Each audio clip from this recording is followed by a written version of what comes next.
So how did your course affect your mental health? That's another good question. First year I struggled a little bit with my mental health. Not honestly, not because of the course. Like I remember when I was struggling the most with my mental health, I actually did the best in my exams, which was so strange.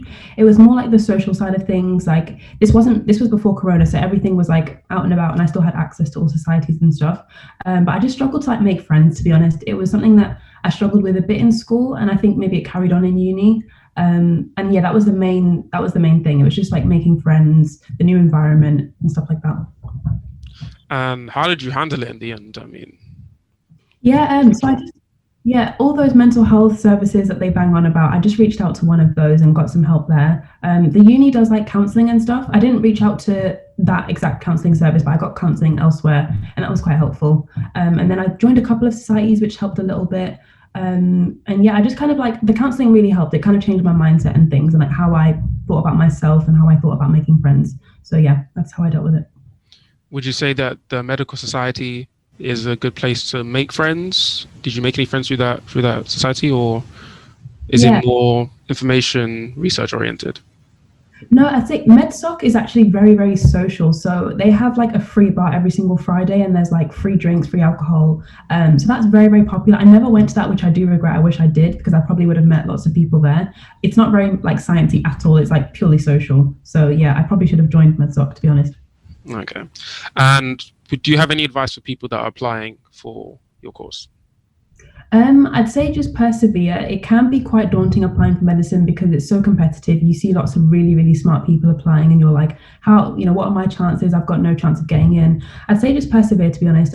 Try your best to get as much experience as you can. So it's difficult right now, but if you can, read books about medicine, read books written by doctors, try and get online experience, go to like online conferences, Zoom calls and stuff.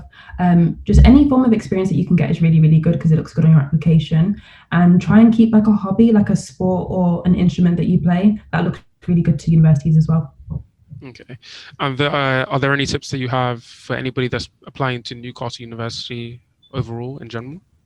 Oh, I don't know. I'd say maybe if you can in your personal statement. Actually, I'm not sure. I don't know. I don't know if I have any tips for Newcastle in particular. I was Okay. going to say write on your personal statement, but I don't think that's good because then the other universities will be like, "What's going on?" Yeah, that's fair enough. That's understandable. Yeah. Okay. And so far, you've been at uni for about a year and a half now. What would you say is a lesson you've learned throughout your stay?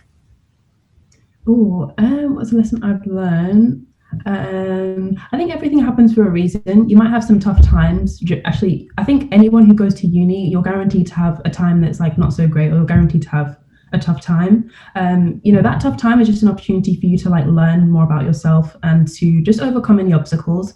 Yeah, everything happens for a reason. Just try and learn from each situation that you're put into. Okay. And the most useful thing you've like learned on your course, medicine wise?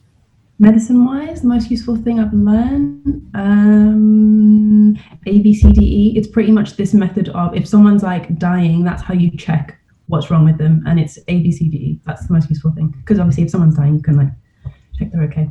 Okay. Okay. So what would you say are your wins, losses, and lessons of uni overall? Wins, losses. Okay.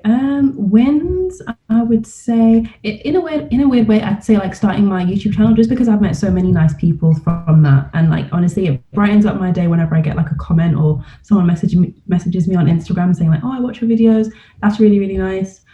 Losses, I would say. To be fair, I don't really believe in losses because I feel like you can always learn something. Like I could say like that exam I failed recently because that's the first ever exam I've ever failed, but I've already learned that I need to just manage my time better and maybe spend less time on YouTube and stuff.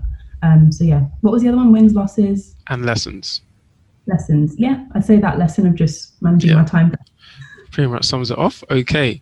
And obviously, there's been a couple questions in the media for a while now concerning the fact that uni students still have to pay full price for their courses, despite the fact that mostly everything is online now. Would you say that the quality of your lectures have been up to par with the first year, or has uni been a scam so far this half of your course?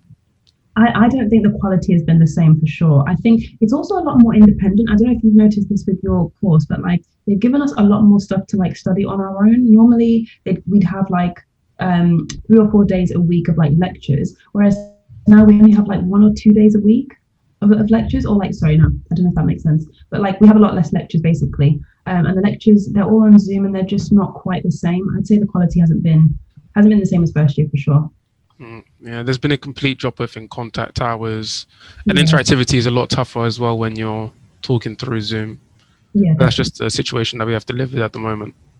Mhm. Yeah, but it's been lovely having you.